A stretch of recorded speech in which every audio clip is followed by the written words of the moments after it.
Tudo bem, pessoal? Só na paz, só na bênção? Vamos falar sobre apologética. O que é apologética? Introdução. Apologética, do grego apologia, designa, segundo o dicionário Vini, defesa verbal, discurso em defesa. Assim trata da defesa acerca das verdades afirmadas pela fé cristã, buscando esclarecer e responder aos que questionam. Olha que importante, vamos falar aqui. Primeiro, vamos falar sobre a importância da apologética cristã.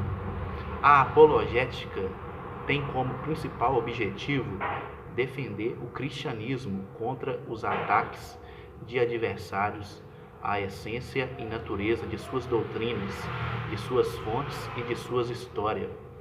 Alguns críticos da apologética cristã argumentam que ninguém vem a Cristo por meio da apologética, porém é de suma importância levar em consideração alguns aspectos que envolvem esta questão. Coração e mente comprometidos com a fé. O texto áureo menciona corações e preparados para responder, num contexto no qual os discípulos de Cristo estão sendo exortados quanto a lidar com o padecimento, mas não serem dominados pelo medo ou turbação. 1 Pedro capítulo 3, versículo 14, está escrito: ou seja, continuemos a reconhecer Jesus Cristo como Senhor em nosso coração e procuremos estar preparados para responder àqueles que nos questionam sobre por que mantemos uma atitude de esperança, mesmo perante tantos sofrimentos e desafios. Assim, todo o nosso ser deve estar comprometido com o Senhor, seja o coração e também a mente. Agora vamos falar sobre o fortalecimento da fé cristã. Nas escolas seculares, nas universidades e no trabalho, os cristãos são acaroados todos os dias com argumentos seculares, ou seja, filosofia, ciência, história, a sociologia e outras mais, na intenção clara de minar a fé cristã. Daí a importância da apologética, pois ela não visa apenas responder e esclarecer outras pessoas, mas contribui para que cultivemos o salutar e necessário exercício da reflexão acerca da fé e da relevância da palavra de Deus diante das muitas questões que surgem no presente século. Está escrito em Salmos capítulo 1, versos 2 e também capítulo 27, verso 4. Notemos neste texto, você pode ler na sua casa, as expressões medita, contemplar e aprender. A Bíblia menciona a renovação da mente, Romanos capítulo 12, versículo 2, a Bíblia fala transformar na renovação da nossa mente, não concordando com esse mundo, mas transformai a vossa mente, seja da vontade de Deus, que é boa, perfeita e agradável. Apologética e evangelização. O que tem apologética com a evangelização? Há pessoas que utilizam conhecimentos seculares para confrontar a fé cristã. Outras fazem questionamentos sobre a veracidade dos fatos históricos relatados na Bíblia ou acerca do aspecto da pluralidade das religiões no mundo, considerando o cristianismo apenas mais como uma vertente religiosa como tantas outras. Aí que eles se enganam.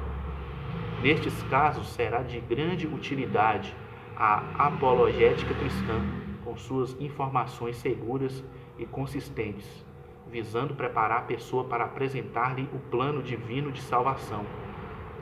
Note que Paulo iniciou o famoso sermão em Atenas, na Grécia, não utilizando um texto bíblico, como seria de se esperar se estivesse em uma sinagoga, mas fazendo menção a um altar feito pelos atenienses e citando um dos seus poetas.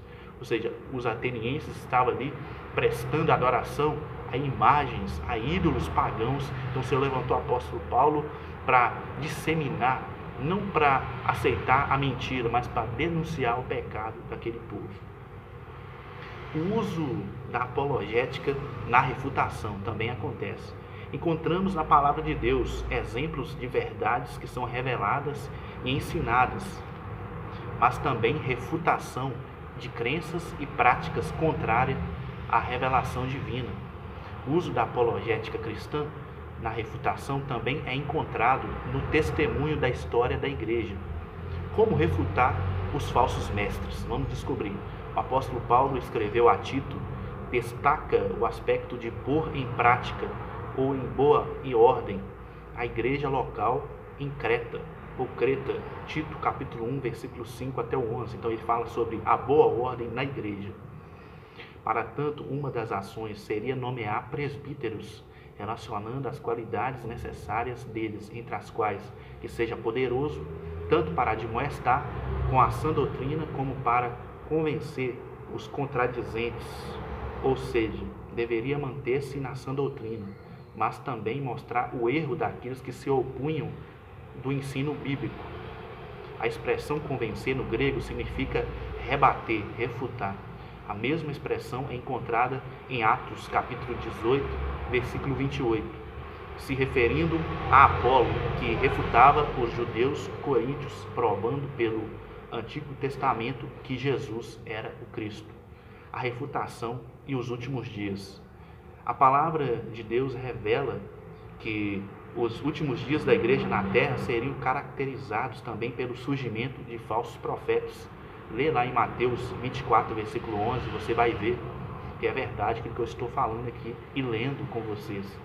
Espíritos enganadores e doutrinas de demônios.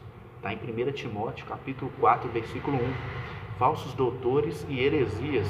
Está escrito em 2 Pedro, capítulo 2, versículo 1. Evidentemente, muitos destes erros não são facilmente identificados. É preciso, pois, como igreja, estarmos firmados e convictos quanto ao conteúdo da fé bíblica e buscarmos a indispensável ação do Espírito Santo. Quando a ação do Espírito Santo chega, ele traz para nós no discernimento e na capacitação necessária para refutarmos os enganos que vão surgindo além da proclamação do Evangelho. Mansidão e temor. A palavra de Deus também esclarece que a ação apologética do discípulo de Cristo, ou seja, nós, deve ser com mansidão e temor. 1 Pedro, capítulo 3, versículo 15. Em outras versões encontramos educação e respeito, né? Humildade e respeito é importante. Portanto, não se trata apenas de defender o Evangelho ou refutar um erro, mas fazê-lo sem arrogância ou altivez, em oração e buscando ser conduzido pelo Espírito Santo, com o propósito de contribuir para que a pessoa seja levada à verdade do Evangelho e que abandone o erro e se volte para o Senhor. 2 Timóteo 2, versos 24 até o 26, e Judas, capítulo 22, ou melhor, Judas, versículo 22 e versículo 23, que só tem um capítulo só. Então, é muito importante que nós estamos falando aqui, Amém? Não vou continuar. E peço para você dar seu like aí, porque fala muita coisa aqui, o uso da apologética na defesa. Como assim? Se defender, né, das perseguições. Temos que ter Jesus. Amém? Deus abençoe você. A paz.